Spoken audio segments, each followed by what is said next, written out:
My jaw was on the floor. I personally, I really liked it. No way. No. If you're out, you're out. And of course, this gets her into a lot of trouble. I don't know. There were a couple things that I was like, It's just, you have a cat who quotes scripture. So this particular ghost keeps nagging her. 'Twas not disappointed at all. This is one of those books where I wish I could go back to the first time I read this book.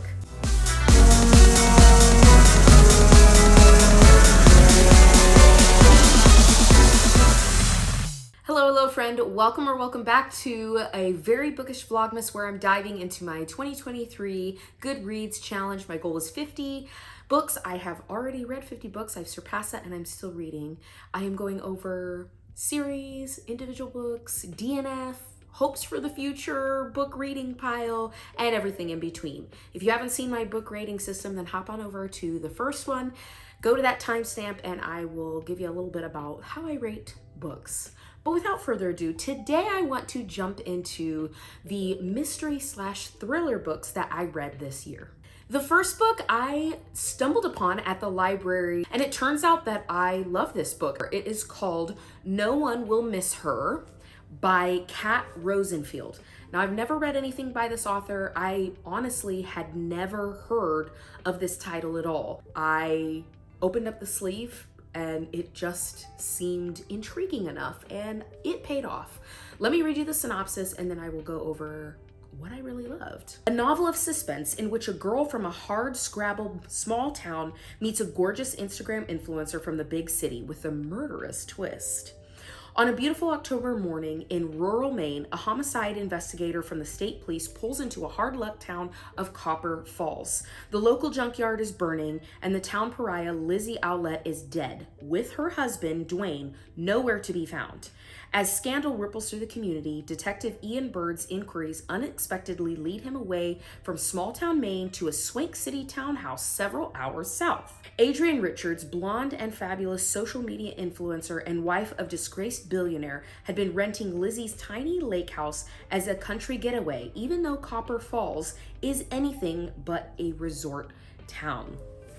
Okay, so this book is a mystery, it's a thriller, and it took so many twists and turns that I was not expecting.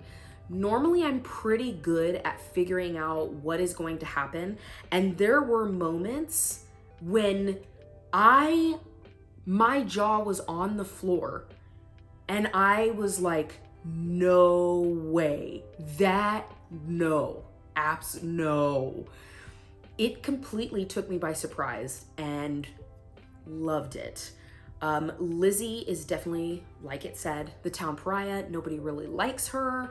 They hate her, and there's really no other reason other than that small town kind of vibe where if you're out, you're out. There's no real reasoning why. It's just this kind of understanding of who's in and who's out. Well, Lizzie and her dad are ones who are definitely on the outs. Her story is actually really sad, and there are some flashbacks, some back and forth from her background and where she came from, and same with Adrienne and this chance meeting and how their lives end up intertwined in a very unique and surprising way. There's also this detective, Ian Bird, and he is brought in on this investigation. He's not from Copper Falls, but he's brought in, and so he's kind of learning from the outside of this very tight-knit community. And of course, they're all very suspicious. I love a good mystery where you'll get a point of view and it seems like maybe it's going one way, and then you get a different point of view, and all of a sudden you're thinking, wait, maybe that's a small piece of the puzzle and I'm interpreting it improperly. This book had a lot of that. My brain was very much trying to put a lot of these puzzle pieces together, and it's not exactly how it seems on the front end. So what I loved about this book was there were a couple of twists that I truly did not expect. It completely surprised me. What I also loved is at the end of the story, justice is truly served. Maybe in a little suspicious of way, but it's one of those where some of the characters are treated so poorly, and at the end you just feel like it's a satisfying end. For me personally, I felt very satisfied with the ending. I ended up giving this book a 5-star. Honestly, a lot of people on Goodreads didn't like it. I don't necessarily care what people on Goodreads say or don't say, but sometimes it is interesting to see how the book community receives a book, and this one didn't really seem to go over as well. It got 3.7 stars out of 5, which is still okay, but I personally, I really liked it. So if you're looking for a mystery, thriller, kind of crime novel, this is a really good one. Has a lot of twists and turns and a lot of justice in the end. The second book that I read was called Shudder by Ramona Emerson. And if I remember correctly, this is kind of this might be her debut novel. I'm not 100% sure. I'm pretty sure this is her debut novel. I saw it at Barnes & Noble and was able to get it at the library instead to read it, and was very pleasantly surprised. Let me give you the synopsis. This blood-chilling debut, set in New Mexico's Navajo Nation, is equal parts gripping crime thriller, supernatural horror, and poignant portrayal of coming of age on the reservation. Rita is a forensic photographer working for the Albuquerque Police Force. Her excellent photography skills have cracked many cases. She is also supernaturally good at capturing details. In fact, Rita has been hiding a secret. She sees ghosts of crime victims who point her toward clues that other investigators overlook. When Rita is sent to photograph a scene of a supposed suicide on the highway overpass, the furious, discombobulated ghost of the victim, who insists she was murdered, latches onto Rita, forcing her on a quest for revenge against her killers, and Rita finds herself in the crosshairs of one of Albuquerque's most dangerous cartels. Rita, the main character, she goes to a crime scene, goes to photograph it, and the victim of that particular crime basically follows her around and forces her to solve her crime. Rita really tries to push back against that, because the more and more she interacts with ghosts, the more and more they kind of drain her of her energy. She gets sick, can't sleep, and it's really not good. So this particular ghost keeps nagging her to solve her crime. We go on this long journey to help solve this mystery, this ghost solve this mystery, which of course she has to do without letting people know that she can see ghosts. And of course, this gets her into a lot of trouble, but she figures her way out of it. It goes back and forth between where she is currently, the present day, and her solving this crime or trying to solve this crime discreetly behind the scenes, and back to her being raised by her grandmother on the Navajo reservation. So there's this really interesting back and forth that's happening where you're learning more about her in these flashbacks to her life, and really enjoyed getting more of the Navajo culture pulled in. I really liked this story. I'm originally from New Mexico, so everything that was referenced in the book I very much felt connected to. I very much knew where she was talking about. I could picture the places in my mind because I grew up there and I knew exactly what she was talking about. And I really love books that are set in New Mexico because they are so few and far between, because it's that state that kind of just doesn't exist, even though we've been there for a really long time. That was something that I completely adored about this book, is having a story set in my home state and really relating and understanding and connecting with the culture that is referenced and recognizing specific locations that she's talking about or referencing. It's very light, it's very easy, maybe not light because I mean there are murders and stuff going on, but what I mean is it's very easy read, it's very simple. I didn't feel bogged down by details. I was able to follow it very easily. There's a lot of mystery, so it's fun to try to figure out what's going on, but you're also getting, exactly like they said, kind of this poignant novel as well, kind of wrapped in there of her upbringing and what it's like to be raised as a Navajo on a reservation and some of the difficulties that she has to face back in the past as a kid and also present day as a female Navajo woman working in the police department yeah, it's just, there's a lot that Rita has to overcome, and that's definitely woven in the story in it's not too burdensome. I don't feel like it was too heavy. I don't think it was too bulky. You just get these flashes, which was really enjoyable. I really appreciate it. I gave this book a 4 out of 5. Definitely enjoyed it. May or may not purchase it. I haven't decided on that yet. I think this might be just a one read through type of book, but I might come back someday. If you're looking for a good mystery set in the Southwest, specifically in New Mexico, which also has some paranormal goings-ons, then I would definitely pick up Shudder by Ramona Emerson. The next book that I read was The Last House on Needless Street by Catriona Ward. I honestly do not know how to say it. Catriona Ward. I'm just gonna have to read the description of this for you. This is a story of a serial killer, a stolen child, revenge, death, and an ordinary house at the end of an ordinary street. All these things are true, and yet they are all lies. You think you know what's inside the last house on Needless Street. You think you've read this story before. That's where you're wrong. In the dark forest at the end of Needless Street lies something buried, but it's not what you think. Now, it's very vague, but really that's a great way of describing this book in a very short synopsis. This book was suggested to me by, I think, Liv's Library, and I ended up listening to it. I ended up listening to this book instead of reading it, and I think I'm really glad that I did. And the reason being is a lot of people who read this book said they struggled and felt very confused because there are lots of different points of views that are going on. And that's kind of the best way that I can describe it. You've got multiple characters and at different ages and different time periods. You have a cat who quotes scripture, which is really funny. And then you've got an older man, maybe not older, maybe 30s, 40s. He very much has the mind of a child. And you can kind of tell in the way that he talks. You've got a child that has disappeared and her sister is involved now trying to figure out what happened. Then we have a handful of other characters interspersed, and all of them are in these points of view.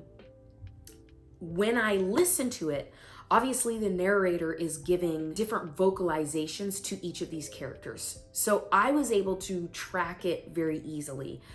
I could understand how it would have been difficult to read this book, but I really enjoyed this story. Very much mind-bending. I think it's very, you have to be paying attention. Let's just say that you really have to be paying attention or you might get lost. It's interesting how people act and react towards others based on how they look, how they smell, how they sound. There's a lot of interesting commentary on how human beings interact with each other. And I thought that that was very much woven into the story in a very interesting and unique way. It is sad. I think that for me, I thought that it was sad. There were a lot of really heavy things that go on, that are going on, that continue throughout the book that you find out at the end, kind of gives the reason why all of this is happening. And yeah, I know that's not a great description, but I don't even know how to describe this book other than I thought it was pretty good. I would suggest giving it a shot.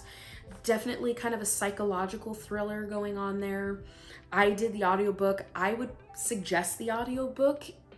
Personally, I thought the narrator did a great job. I think I gave this a 4 out of 5. I might give it honestly like a 3.5 to a 4 out of 5. Thought it was a good book. I don't know if I'll come back to it. I think it was a good one-time type of deal. But yeah, that was The Last House on Needless Street. And then the last book in my kind of mystery thriller collection here is The Only One Left by Riley Sager. Now this book blew up, everybody was all over it, and 'twas not disappointed at all. I absolutely loved this book. This one was a very pleasant surprise, very much enjoyed it. Plus the cover is just gorgeous. We can just talk about that, as always. Here's the synopsis. At 17, Lenora Hope hung her sister with a rope.